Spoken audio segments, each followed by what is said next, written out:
kanan kirinya, lihat mukanya apa, muka susah atau muka orang senang Bapak Ibu. Ya, coba lihat kanan kirinya. Apakah mukanya penuh sukacita atau mukanya penuh damai sejahtera atau mukanya murem aja gitu ya. Saya percaya jemaat Surya Kebenaran mukanya semua cerah. Sekali lagi coba lihat kanan kirinya. Nah, kalau mukanya murem, kasih senyum yang paling manis gitu kan ya. Haleluya, Bapak Ibu yang dikasihi Tuhan. Mari sore hari ini kita langsung dengar firman Tuhan. Saya tidak lama ya, karena kita mau makan tubuh dan darah Kristus. Kita juga setelah ini akan bersama-sama beribadah malam penghiburan buat saudara kita, kekasih kita, Bapak Samuel Eksan ya, yang sudah dipanggil Tuhan.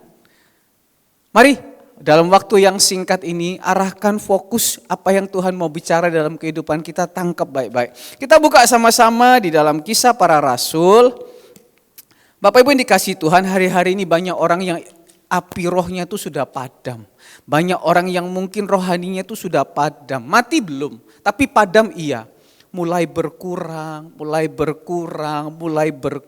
dan enggak disadari bahwa api rohnya itu sudah mulai padam. Orang itu kalau api rohnya padam itu mana kerasa? Enggak kerasa. Tapi Tuhan mau menghadapi hari-hari yang penuh dengan tantangan ini. Menghadapi hari-hari yang ada saat-saat ini. Kita perlu dibakar lagi roh kita. Kita perlu mengalami yang namanya kasih mula-mula itu. Sehingga apa, kita semakin melekat sama Tuhan. Kita mau belajar seseorang di dalam Kisah Para Rasul. Ayat yang pertama sampai dengan yang ketiga, pasal yang ke-10. Ya, Kisah Para Rasul pasal yang ke-10 ayat yang pertama sampai dengan yang ketiga. Kita baca bergantian ya. Ayat yang pertama sampai dengan ayat yang kedua. Kita baca sama-sama aja deh, cuma 2 ayat kok. Kisah Para Rasul 10 ayat yang pertama sampai dengan yang kedua. Ya, 1, 2, 3. Di Kaisarea ada seorang yang bernama Kornelius, seorang perwira pasukan yang disebut pasukan Italia.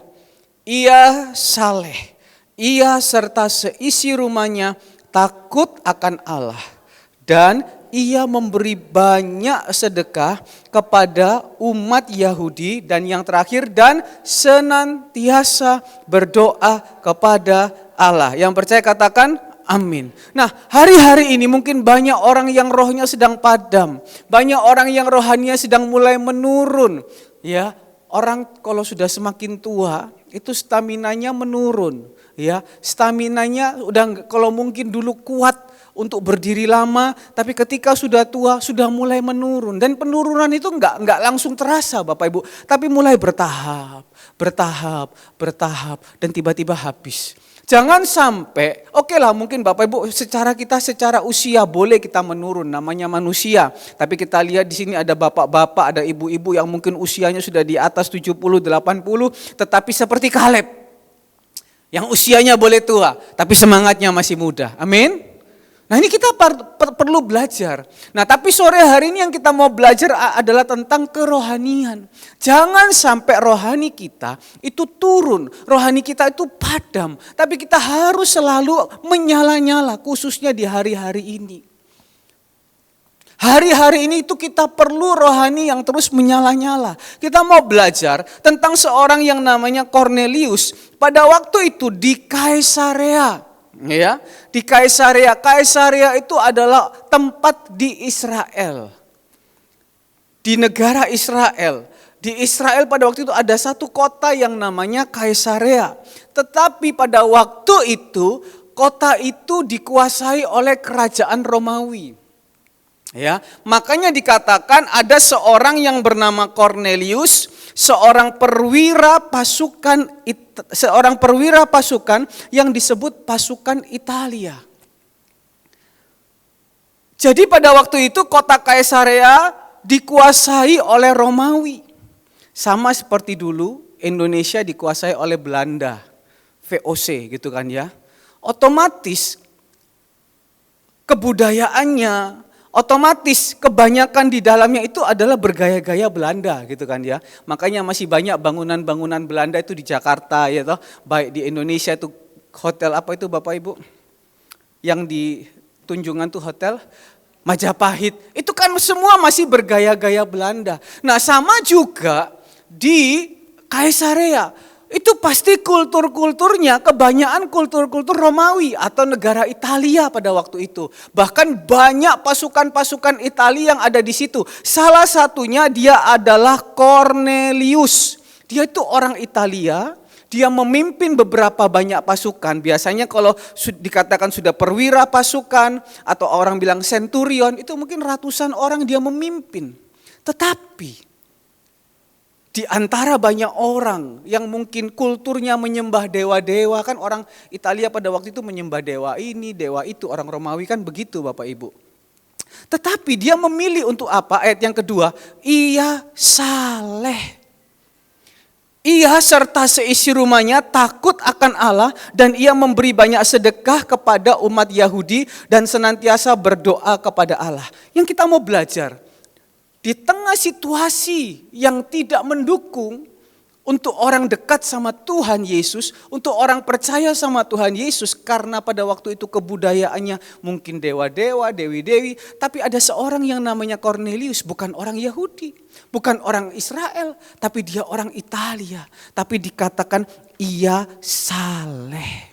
Saleh itu artinya apa? Takut akan Tuhan. Ada amin Bapak Ibu yang dikasihi Tuhan?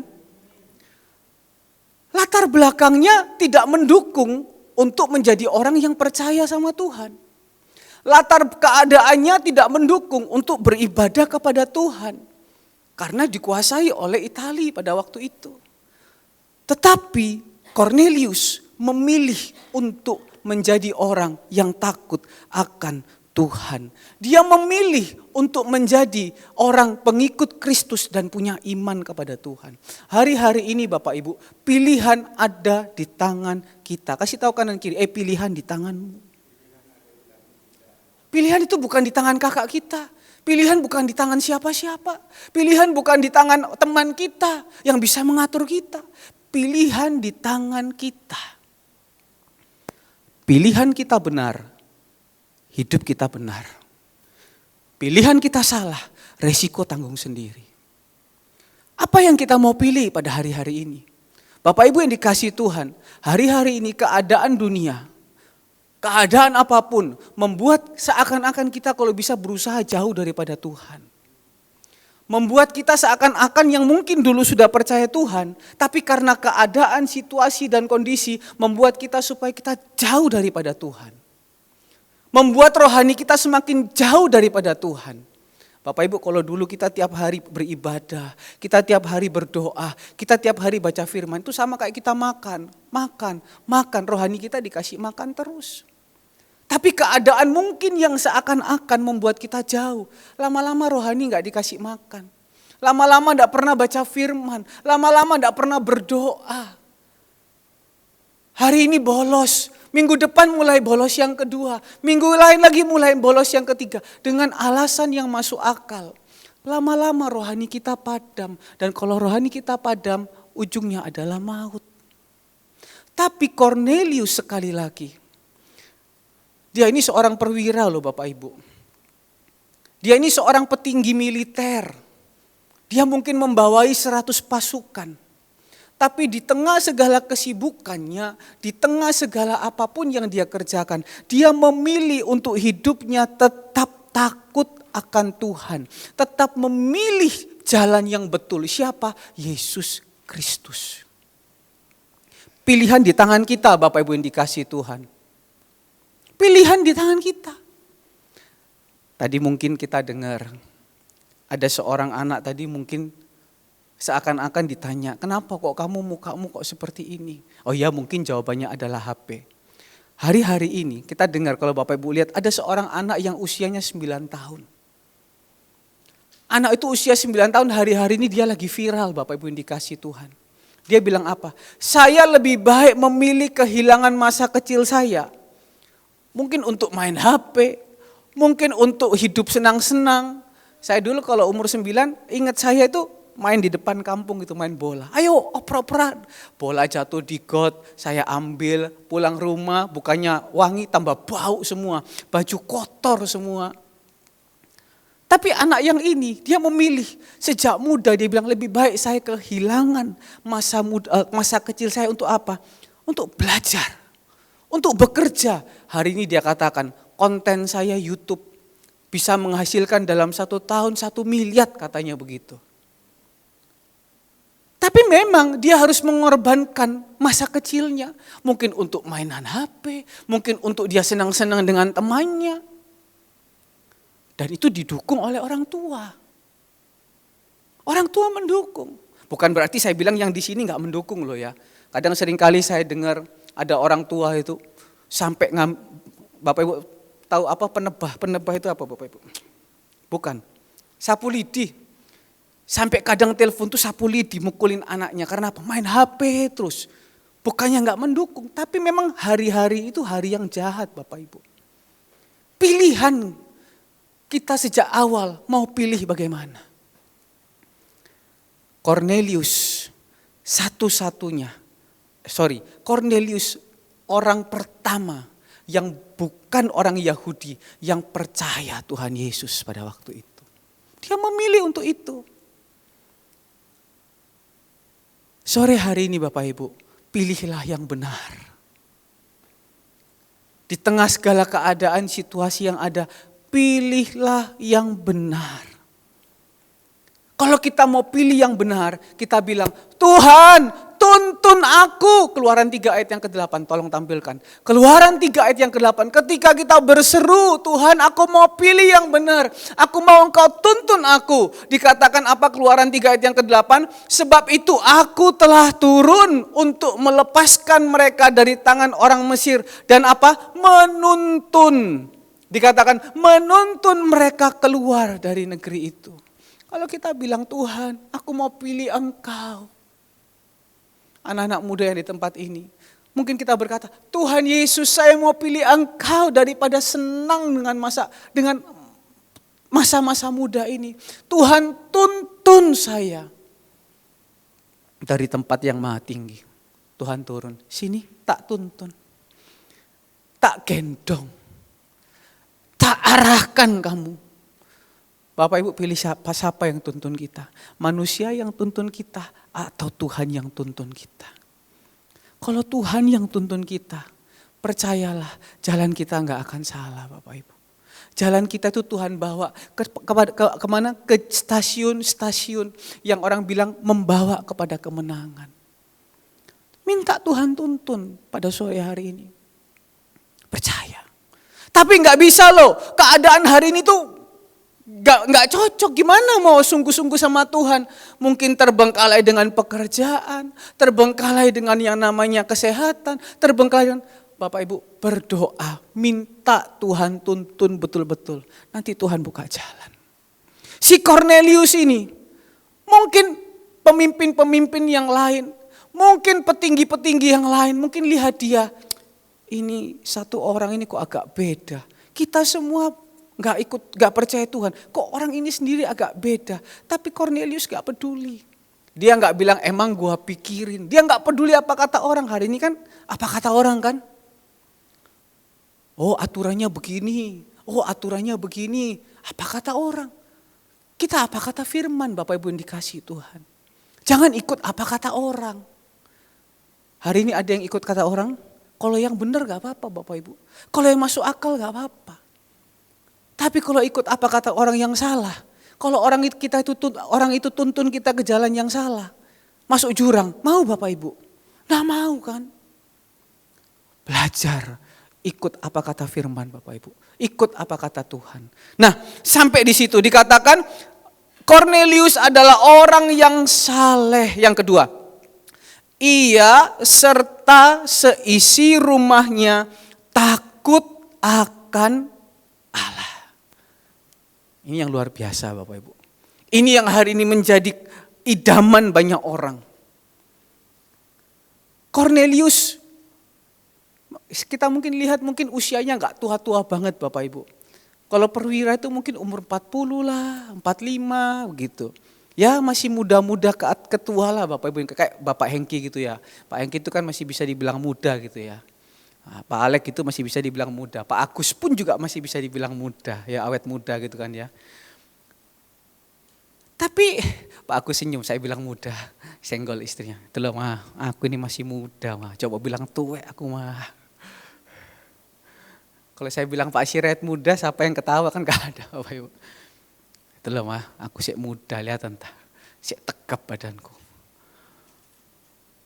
Tapi Bapak Ibu ini kasih Tuhan, di tengah keadaannya yang seperti itu, dia masih bisa ngajak keluarganya untuk setia sama Tuhan.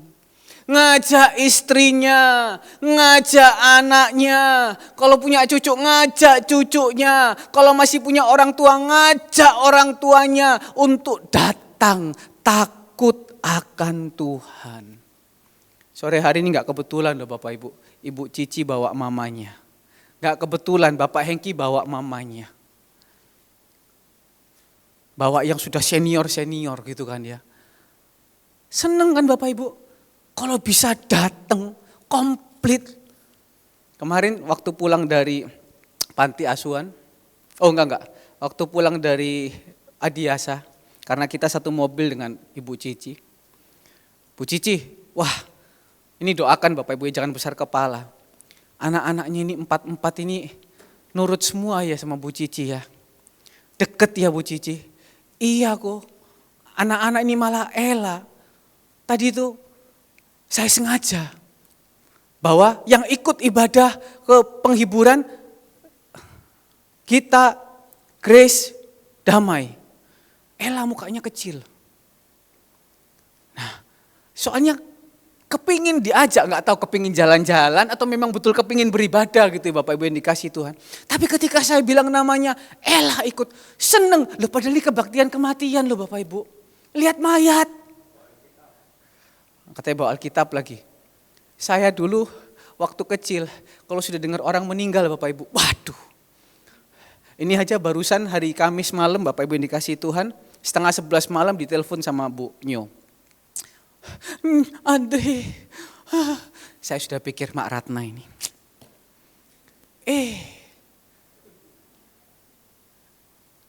Kenapa Mak Ratna? Saya sudah ngomong gitu Bapak Ibu. Ini YouTube bukan saya, ini ya. Memang wajar Bapak Ibu, masuk akal kan? Loh, Pak Iksan masih sterek loh Bapak Ibu. Saya tahu sterek itu dari ada orang bilang, wih Andrew kamu sekarang tambah sterek ya. Ada yang bilang kamu tambah kurus, ada yang bilang kamu tambah apa, wis terserah wis. Gitu kan ya. Drew, Mak Ratna, bukan Drew, siapa? Pak Iksan. Loh, kenapa? Udah gak ada. Saya dengan tegap berani, baik saya ke sana. Saya ngomong sama Ibu Gembala. Saya tahu Bu Gembala pasti lagi di ruang makan.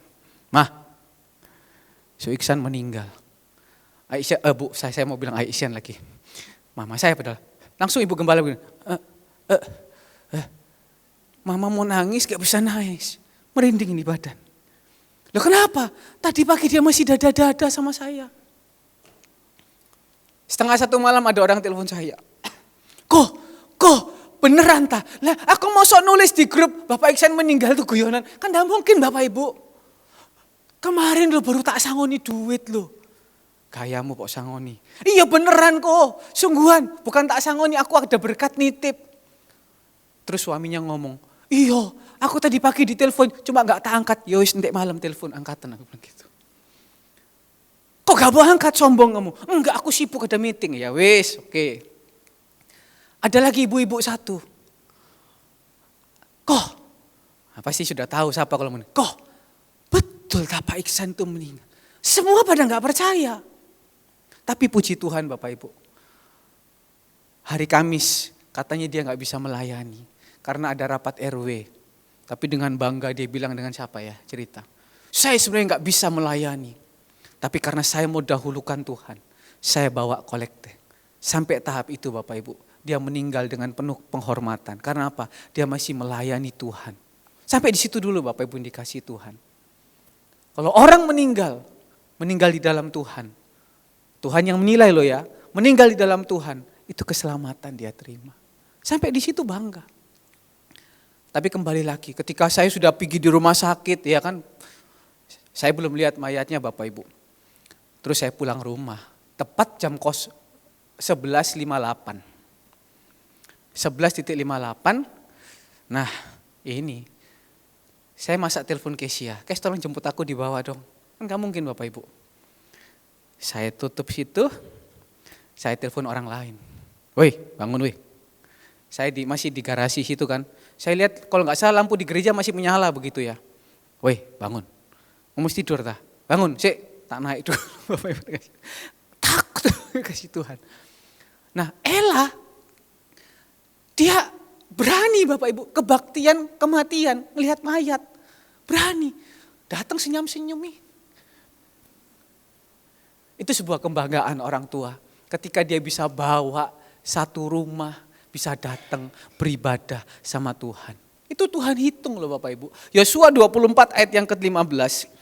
Yosua 24 ayat yang ke-15. Itu pilihan lagi kembali. Dikatakan Yosua memilih. Tetapi jika kamu anggap tidak baik untuk beribadah kepada Tuhan, pilihlah pada hari ini kepada siapa kamu beribadah. Allah yang kepadanya nenek moyangmu beribadah di seberang sungai Efrat, atau Allah orang Amori yang negerinya kamu diami ini. Tetapi aku dan seisi rumahku, kami akan beribadah kepada Tuhan. Tuhan siapa? Tuhan Yesus. Jadi hari ini kalau kita bisa datang komplit, kita bisa mewariskan kepada anak-anak kita, cucu kita. Percaya Tuhan loh. Jangan lupa beribadah, itu nilai yang penting. Mungkin bagi yang sudah berkeluarga, ketika suami, istri, anak-anak bisa datang beribadah di dalam gereja. Pengajarannya sama firman Tuhan. Kalau menghadapi masalah, kalau menghadapi tantangan, kalau menghadapi berkat, itu cara berpikirnya sama Bapak Ibu. Tapi coba, gak salah sih memang orang bilang, memberikan toleransi. Anak-anak saya berikan, yang kamu mau percaya apa terserah kamu. Karena kita memberikan toleransi. Mungkin secara manusia benar. Kamu mau percaya ini, percaya ini, percaya ini. Tapi nanti kalau ada masalah, nanti kalau ada pergumulan, atau kalau nanti hidupnya diberkati Tuhan, cara berpikirnya bisa beda-beda. Yang satu cara berpikirnya begini, yang satu cara berpikirnya begini. Yang satu cara berpikirnya begini, tapi kalau sama Bapak Ibu, rukun. Kalau sepakat, dikatakan di dalam Matius 18 ayat 19, coba dikatakan di situ. Matius 18 ayat yang ke-19. Dan lagi aku berkata kepadamu, jika 2 orang daripadamu di dunia ini sepakat meminta apapun juga, permintaan mereka itu pun apa? Akan kabulkan. Kalau suami istri sepakat, suami istri rukun, saling menerima kekurangan, justru di balik kekurangan itu saling melengkapi. Ya, gaya Andre bulan depan nikah, doakan terus Bapak Ibu. Terima kasih buat doanya, yang setiap pagi didoakan, bahkan didoakan di seantero YouTube gitu kan ya, masuk di YouTube. Ternyata Ibu Ivon tuh juga ikut doa pagi loh Bapak Ibu, hafal dia nyanyi lagu paginya apa. Terima kasih buat doanya. Tapi kalau suami istri, apalagi ditambah anak, bisa sepakat berdoa. Itu kan kalau sepakat berdoa, artinya kan Tuhan di pihak kita. Roma 8 ayat 31, jika Allah di pihak kita, siapa lawan kita? Kalau sepakat, minta apa-apa, doa dijawab. Jika Lindung dan Ibu Retno sepakat, Tuhan juga doakan, doanya dikabulkan. Amin Bapak Ibu. Tapi kalau nggak sepakat gimana? Saling mencela satu dengan yang lain. Saling meremehkan satu dengan yang lain. Mana bisa berkatnya turun? Coba ya, lihat ya. Keluaran 17 ayat yang ke-12. Ini cerita lucu-lucuan aja Bapak Ibu. Ini ketika waktu itu terjadi perang antara bangsa Israel dengan Amalek. Nah, Musa naik di atas gunung. Ya kan? Sama Harun sama Hur. Dikatakan naik dulu di atas gunung, dan kemudian Yosua berperang di bawah. Ceritanya ketika Musa angkat tangan, maka bangsa Israel menang. Ketika Musa turun tangan, bangsa Israel kalah. Coba tadi ayat yang ke-12. Maka penatlah tangan Musa. Coba ya, Musa angkat tangan begini. Terus, ya kalau saya sih mungkin masih kuat. Bapak Siret seharian ngangkat tangan gini kuat gak Pak? Belum tentu kuat ya Pak ya. Nah, Musa aja gak kuat loh, padahal Musa ini pengembara loh. Musa ini mungkin orang Batak, kuat kalau naik gunung, turun gunung kuat dia mungkin. Musa ini mungkin orang Batak gitu ya. Sebab itu mereka mengambil sebuah batu, diletakkannya di bawahnya supaya ia duduk di atasnya. Oke, duduk di atas batu. Supaya ia duduk, Harun dan Hur menopang kedua belah tangannya. Seorang di sisi yang satu, seorang di sisi yang lain. Sehingga tangannya tidak bergerak sampai matahari terbenam. Kalau sampai matahari terbenam berarti dari pagi sampai matahari terbenam mungkin bisa 12 jam, 13 jam. Di tengah terik matahari. Ini lucu-lucuan aja Bapak Ibu. Saya angkat tangan begini. Kan zaman dulu belum ada mandi bersih, belum ada spa gitu Bapak Ibu ya. Belum ada yang namanya lulur mandi susu kan belum ada. Yang ada kena keringat ya kan, naik gunung, turun gunung. Betul ya Bapak Ibu? Kena sinar matahari nih begini, angkat tangan begini. Ini Harun di sini pegang tangan saya gitu kan ya. Hur di sini pegang tangan saya sepanjang hari. Nah, saya mau tanya, Musa keringatan enggak Bapak Ibu ini kasih Tuhan? Keringatan gak sepanjang hari? Kena terik panas matahari? Oke? Oke lah, Bu Gembala sering bilang, Andre mukamu kok tambah hitam? Ya soalnya sering berjemur gitu kan, jadi tukang tanaman gitu. Nah bayangkan kalau Musa angkat tangan sepanjang hari begini. Di sini ada Harun dan Hur. Kira-kira Bapak Ibu, sepanjang 12 jam itu, apa Musa gak berkeringat Bapak Ibu? Kalau Musa berkeringat, ini kan pegang tangan di sini Bapak Ibu. Bawa apa Bapak Ibu? Hah? Bawa ketek kan Bapak Ibu. Harun dan Hur zaman dulu gak ada masker Bapak Ibu. Gak ada masker. Pasti kadang aja saya lewat Ibu Gembala belum angkat tangan saya Bapak Ibu. Saya cuma lewat gini. Nyoh, mandionyo bau nyoh. Itu saya padahal suka lulur, saya kadang kalau mandi bersih. Bayangkan bukan berarti Musa mandi gak bersih Bapak Ibu. Musa mandi bersih. Tapi Harun dan Hur gak dituliskan di Alkitab. Maka Harun dan Hur menopang kedua belah tangannya. Setelah sekian lama Harun dan Hur berteriak, Musa ketekmu bau. Kan enggak Bapak Ibu? Dia tetap setia. Meskipun mungkin ada kekurangan, tapi mereka bertiga tetap sepakat. Meskipun mungkin bau kanan kiri gitu. Habis ini dicek ya kan di rumah nanti. Aduh yang kamu bau enggak gitu kan. Jangan dihina Bapak Ibu. Kadang-kadang ada orang lewat, kentutmu kok tambah bau sih. Menurut riset, penelitian, orang yang kentut di depan pasangan artinya dia sayang dengan pasangannya. Jadi yang suka ngentutan tuh berarti sayang dengan pasangannya gitu. Katanya Mas Yengki bener itu. Berarti tiap malam kentutan terus gitu Bapak Ibu. Itu menerima kekurangan.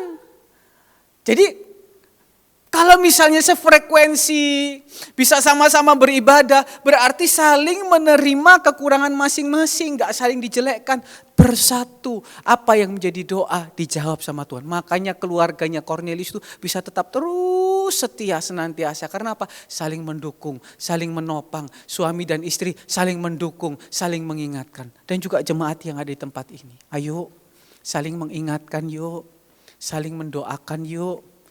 Ya, saling mendukung yuk. Kita harus saling mendukung, saling mendoakan. Itu yang pertama. Si Cornelius ia saleh beserta keluarga takut akan Tuhan. Kemudian yang kedua, dan ia memberi banyak sedekah kepada umat Yahudi. Nah, ini.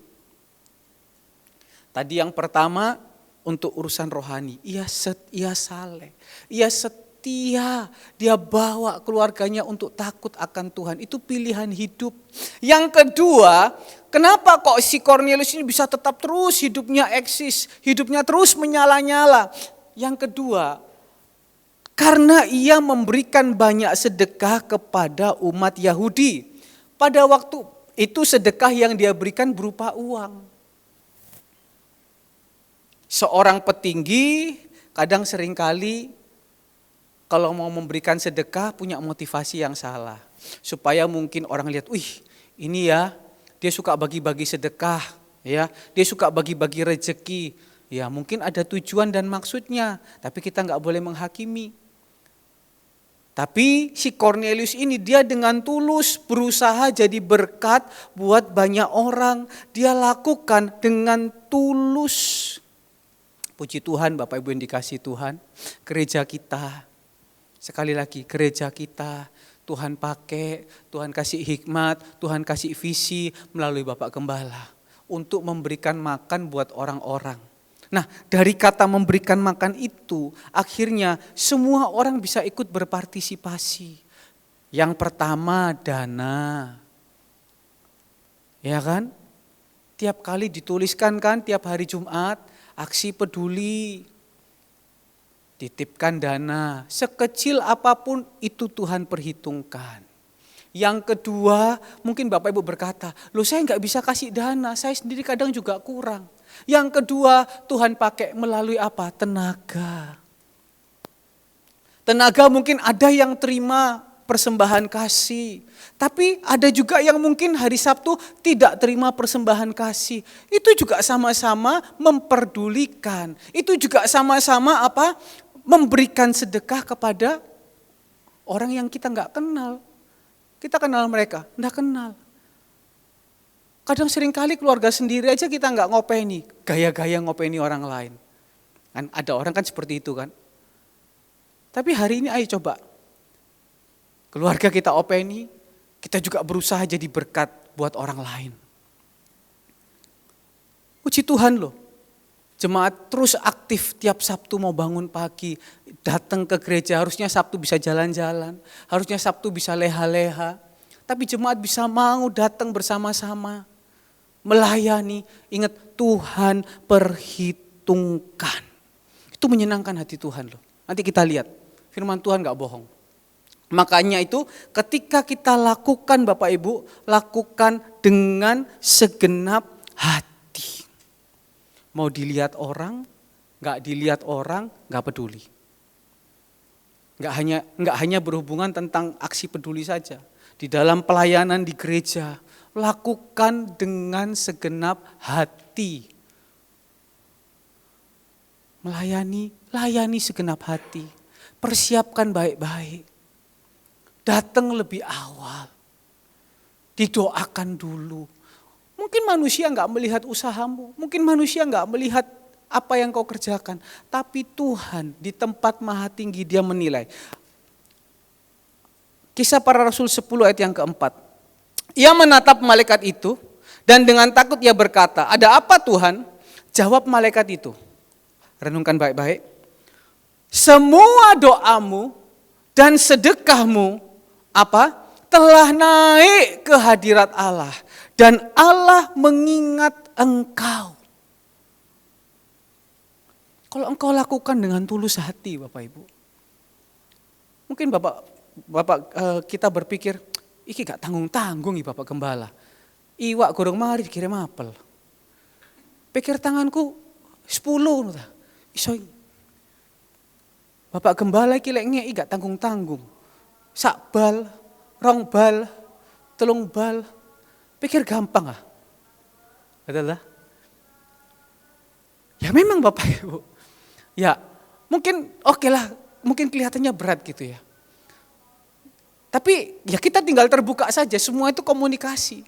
Mungkin kita, oh Pak satu-satu Pak, satu selesai dulu satu. Atau bagaimana lah. Tapi intinya kembali lagi, jangan sampai di dalam hati ini ngerundel. Kalau mungkin rodok ngerundel, cepat berbalik. Tuhan aku lakukan buat engkau kok, bukan buat Bapak Gembala.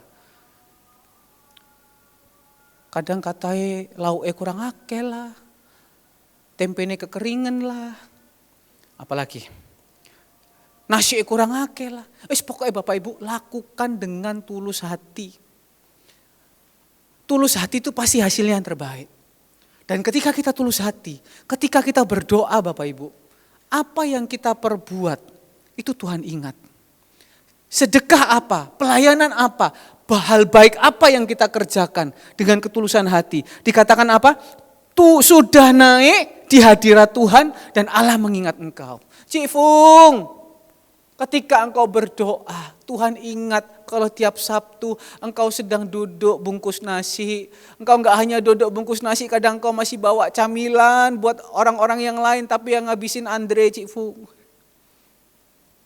Bu Andreas, Tuhan ingat meskipun engkau sambil menjahit, engkau juga potong buah apel, enggak tahu gimana caranya. Itu Tuhan ingat, Bu Andreas. Sehingga ketika engkau berdoa, Tuhan pun dengar. Opung Sirait, Bu Ripa, ketika engkau titip aksi peduli, itu Tuhan ingat, Tuhan jaga setiap langkah kita. Tuhan ingat. Orang-orang yang lain yang saya tidak sebutkan namanya atau enggak menyebutkan namanya di WA, Tuhan itu dengar setiap apa yang kau kerjakan. Sehingga ketika engkau berdoa, ayat yang ke-31 lagi dikatakan apa? Bukan hanya itu, diingat lagi ayat yang ke-31.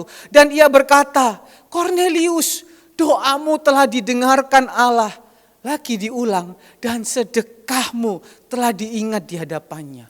Loh Bapak Ibu, orang yang bersedekah itu, mungkin kalau kita pikir, cuma sedekah, ya cuma sekali aja disebutkan. Ini diulang 2 kali. Diulang 2 kali. Berarti sedekah itu penting. Sedekah itu bukan berarti hanya uang Bapak Ibu. Anak-anak muda, kita, siapa lagi? Kalau Kesia kan memang sudah keharusan begitu ya karena pelayanan.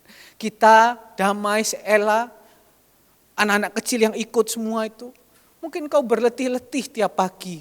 Aduh, apalagi ada Vina yang kerja. Aduh, harusnya Sabtu hari libur. Tapi kadang ada aja orang telepon. Jangan datang terlambat, jangan datang terlambat. Kenapa tidak datang gitu kan ya. Itu tuh kalau engkau lakukan segenap hati. Hendrik, ya kan? Meskipun kadang engkau dibanguni mamamu susah sekali. Tapi ketika engkau setulus hati nganter makanan ke opung, kau angkat makan itu, Tuhan itu dengar doamu. Ada amin Bapak Ibu? Tuhan dengar. Makanya lakukan dengan segenap hati. Karena apa? Memiutangi Tuhan. Jadi Tuhan itu agak sungkan loh. Nah, ini bahasa kerennya gitu, Tuhan agak sungkan loh kalau enggak jawab doa kita. Tapi hidup yang benar. Sedekah yang tulus. Melayani yang tulus. Dengar firman yang tulus. Fokus. Itu Tuhan kalau enggak jawab doa kita agak sungkan Bapak Ibu. Bahasa kerennya begitu. Ada orang namanya Mordekai. Memang di kitab Ester gak ada tulis nama Tuhan, gak ada tulis nama Allah Bapak Ibu. Tapi ketika dia buat yang baik, dia gak punya motivasi apa-apa. Manusia gak ingat dia Bapak Ibu. Tapi Tuhan bisa buat hati raja ingat akan dia. Tuhan bisa buat bagaimana caranya. Orang mau ambil keuntungan di situ. Tapi Tuhan bisa putar balik. Mordekai dan bangsa Israel yang dapat keuntungan. Orang-orang tua, ketika engkau ajak anak-anakmu untuk bersama-sama melayani. Ketika orang tuanya diberkati, anak-anaknya juga ikut diberkati. Ada orang namanya Sifra dan Puah di kitab Keluaran. Pada waktu itu raja bilang, pokoknya setiap orang Ibrani yang anak-anaknya keluar laki-laki, bunuh. Tapi Sifra dan Puah dengan tulus hati berani ambil hal yang berbeda. Berani mengambil keputusan yang berbeda. Saya mau selamatkan itu. Dulu gak bisa nikah. Dulu gak punya pasangan. Tuhan bisa kasih pasangan. Karena apa? Tuhan tahu setiap kebutuhan daripada kita Bapak Ibu yang dikasih Tuhan. Nah makanya Bapak Ibu yang dikasih Tuhan, ketika kita sudah berbuat baik, mungkin hari ini kita bilang aku sudah buat baik, jangan bangga juga. Tuhan sudah terlebih dahulu memberkati kita. Kalau kita nggak sehat gimana? Kita bisa jadi berkat. Kalau kita nggak diberkati Tuhan secara finansial, bagaimana kita bisa menjadi saluran berkat? Nah, kalau kita tahu itu, ayo, mari kita mulai dari hal yang paling kecil. Ayo, apa yang kita bisa perbuat? Kita perbuat. Ajar anak-anak kita. Pak RT barusan kirim foto Bapak Ibu yang dikasih Tuhan. Dia WA dengan saya, ada fotonya di sini. Nah, Pak RT kirim foto, dia kirim begini. Bisa dilihat fotonya. Nah, ini sampai Pak RT bilang apa? Pak RT bilang sama saya di WA, Ini saya punya foto Pak Andrew. Saya ajarkan cucu saya. Ya, saya ajarkan cucu saya untuk belajar berbagi. Akhirnya apa? Apa yang kita kerjakan tiap minggu, jadi berkat buat orang lain. Ada orang kepingin ngajarin cucunya, ya ini entah apapun alasannya, pelayanan kita jadi berkat. Amin Bapak Ibu yang dikasihi Tuhan. Jangan capek-capek untuk apa? Bersedekah. Jangan capek-capek untuk berbuat yang terbaik buat kemuliaan nama Tuhan. Makanya kenapa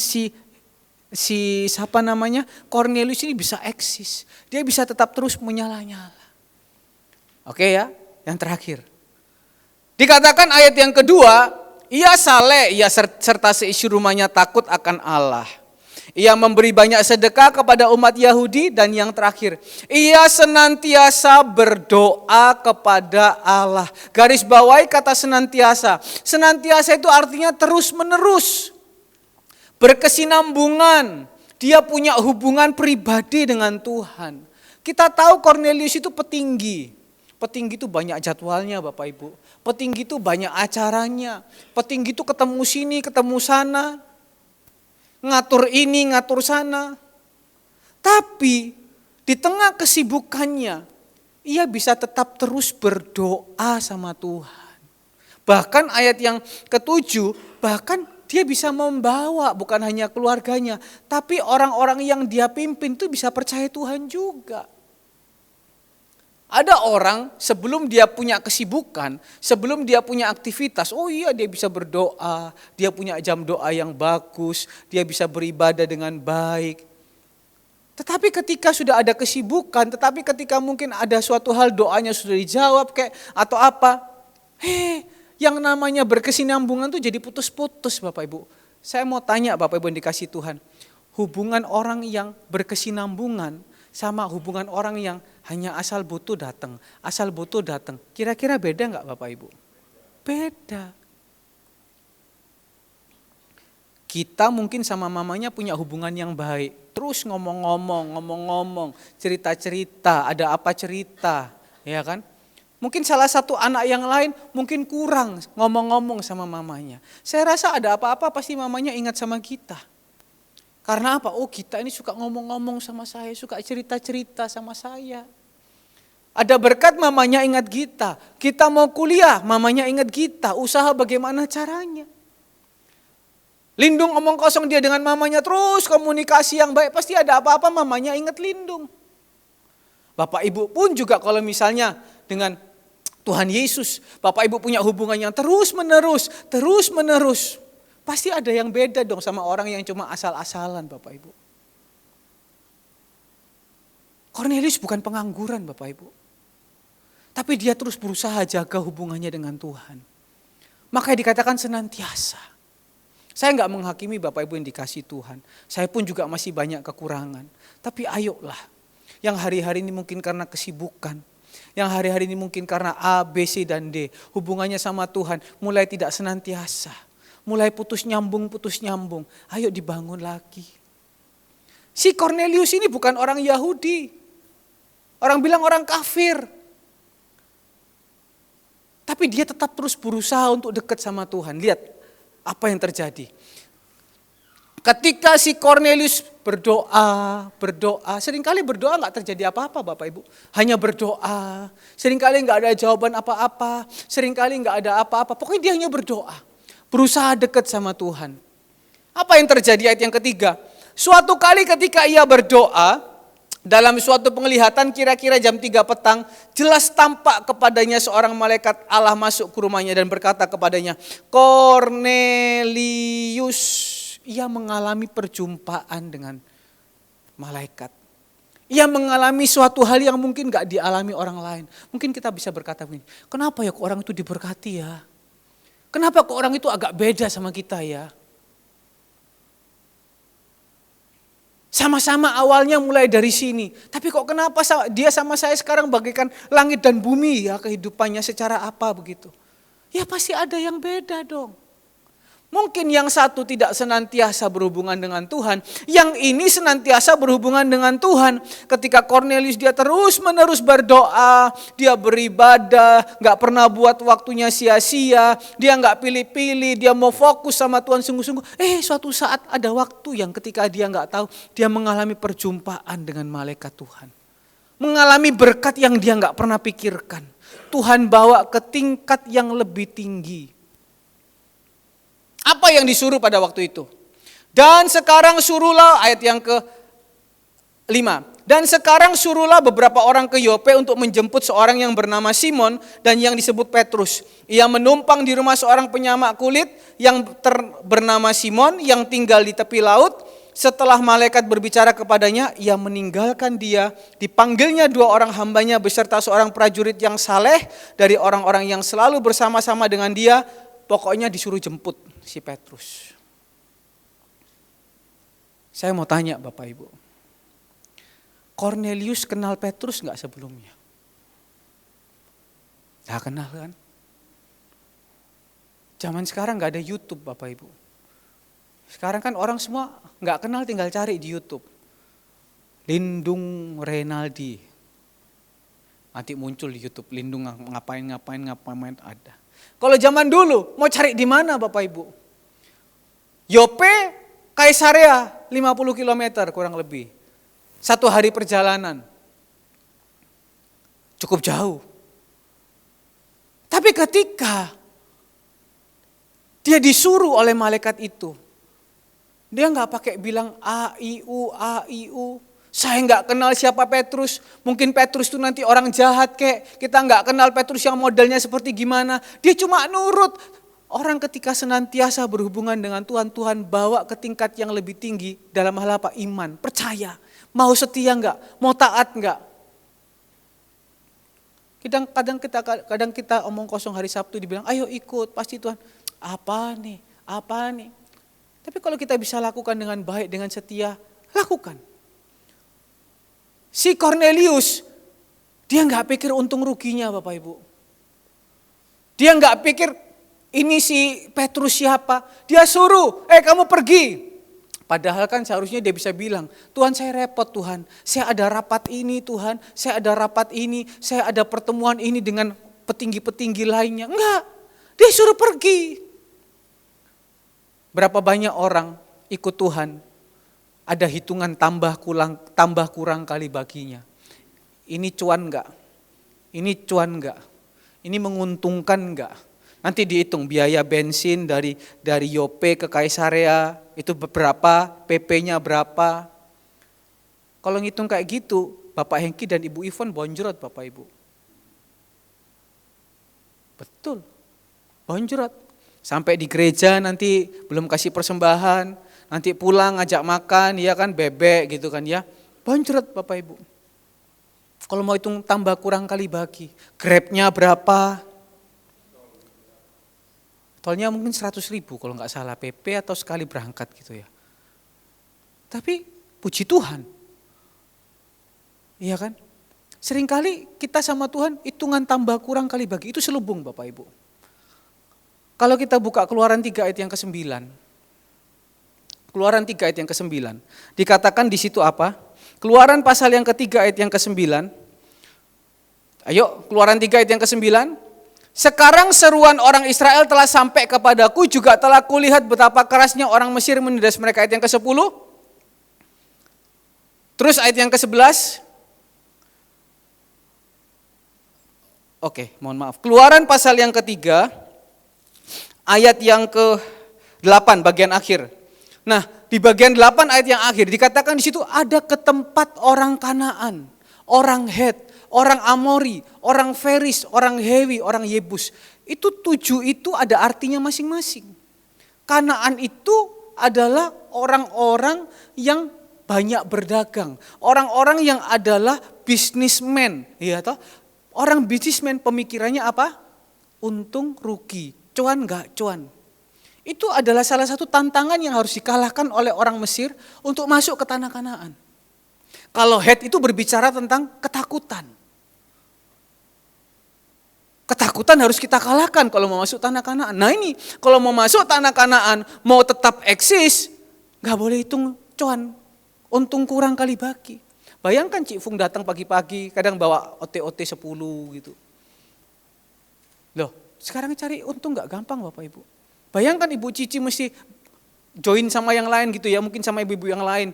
Sudah selesai masak, sih bikin apa itu yang kemarin itu. Nah nasi pecel lah. Ada apa lagi yang minggu lalu? Pokoknya komplit lah. Akhirnya ibu-ibu jadi rujaan kan begitu. Keluar biaya lagi. Nah ini bukan untung ini, malah torok. Tapi Cornelius gak memikirkan hal itu. Selubung tentang cuan gak cuan dia buang. Petrus dijemput, bahkan dikatakan di dalam Kisah Para Rasul 10, Kisah Para Rasul 10 ayat yang ke 24, dan pada hari berikutnya sampailah mereka di Kaisarea, Cornelius sedang menantikan mereka dan ia telah memanggil sanak saudaranya dan sahabat-sahabatnya berkumpul. Itu pakai duit lagi Bapak Ibu.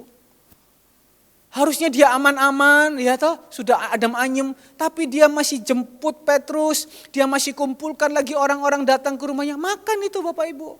Tapi dia nggak pikirkan untung rugi, dia nggak pikirkan itu. Karena apa? Dia mau nurut. Perintahnya itu pokoknya ayat yang ke apa namanya? Mohon maaf.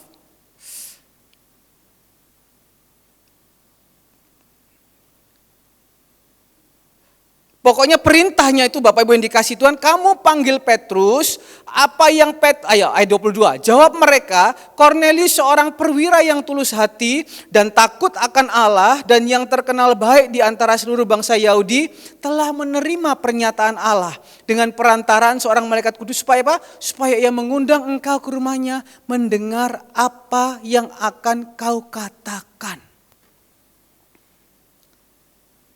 Pokoknya Tuhan hanya bilang, tugasmu jemput Petrus, bawa ke Kaisarea, apa yang dia ngomong, dengarkan.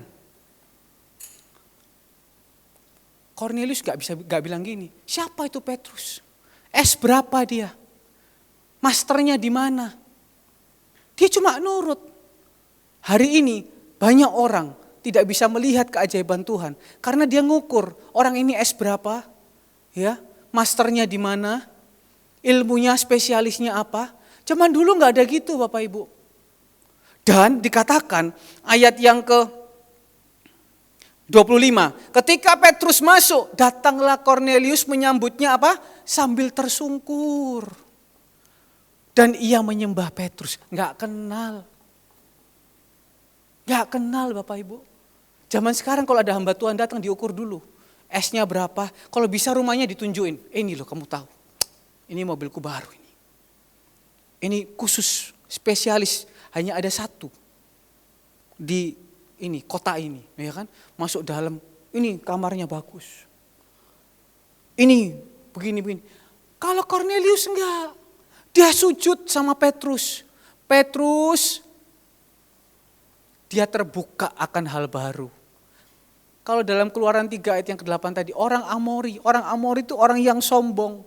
Dia tidak merasa paling tahu, merasa nggak bisa diomongin. Tapi si Cornelius dalam keadaannya dia yang begitu baik, keadaan posisinya dia yang begitu baik, dia mau mempersilahkan Tuhan untuk bicara. Dia mau belajar, dia mau mendengar. Niscaya Bapak Ibu apa yang terjadi. Tuhan tuh tahu yang paling penting dalam kehidupannya. Cornelius itu sudah diberkati Tuhan. Luar biasa.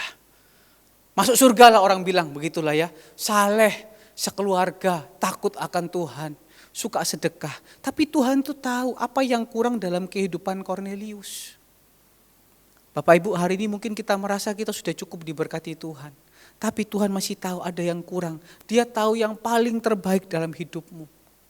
Apa yang kita gak pernah pikir, apa yang kita gak pernah bayangkan, Tuhan akan siapkan buat kita. Cornelius itu pada waktu itu dia adalah orang bukan Yahudi. Tapi karena dia mau mendengar, dia mau belajar terbuka, dia tidak sombong rohaninya. Tuhan berikan bonus yang paling spesial. Ayat yang ke 35. Setiap orang dari bangsa manapun yang takut akan Dia, yang mengamalkan kebenaran, berkenan kepadanya. Ketika hati Tuhan berkenan, Tuhan tahu yang terbaik buat kita. Akhirnya Kornelius adalah orang pertama. Sebelumnya dikatakan dia penuh dengan Roh Kudus. Bayangkan Bapak Ibu, itu anugerah loh. Seringkali kita kejar berkat dunia, berkat dunia. Tuhan tahu yang terbaik. Kornelius sudah punya berkat dunia. Dia belum punya apa pada waktu itu. Kamu belum punya Roh Kudus. Kamu tak penuhi dengan Roh Kudus. Dan ayat yang ke-46, dia dipenuhi dan juga dia berkata-kata dengan bahasa roh. Dan selanjutnya hal yang terpenting dalam kehidupan Kornelius, ia dibaptis. Lah, orang itu cari berkatnya itu supaya sukses, supaya diberkati. Kok kenapa ini kok dibaptis? Kornelius sudah punya semuanya. Tapi orang sudah punya semuanya, tapi dia belum dibaptis. Berarti dia belum punya jaminan keselamatan Bapak Ibu. Baptisan itu adalah salah satu tanda orang pertobatan ya, dan tiket untuk masuk kerajaan surga. Asal hidupnya bisa tetap terus berkenan sama Tuhan. Langkah iman, dan akhirnya dia orang di luar Yahudi yang pertama yang dibaptis. Jadi bersyukur kalau ada beberapa saat lagi ada orang-orang yang mau dibaptis. Bersyukur karena dibaptis itu berkat kekekalan. Sore hari ini Bapak Ibu yang dikasihi Tuhan. Tuhan mau memberikan berkat bukan sekedar berkat jasmani. Tuhan mau memberikan berkat kekekalan. Katakan sama-sama, kekekalan. Bapak Ibu tutup mata di sini, buka mata, Bapak Ibu melihat surga yang indah. Bapak Ibu melihat kekekalan. Ngapain kita senang di sini? Sampai di surga bukan kekekalan yang kita terima. Tuhan tuh tahu berkat yang terbaik buat kehidupan kita. Karena itu Bapak Ibu yang dikasihi Tuhan, kita belajar dalam kehidupan Kornelius. Supaya kita tetap selalu menyala-nyala. Orang yang menyala-nyala di dalam Tuhan, hidupnya akan tetap selalu eksis di dalam segala keadaan. Tuhan Yesus memberkati, saya kembalikan kepada Bapak Gembala.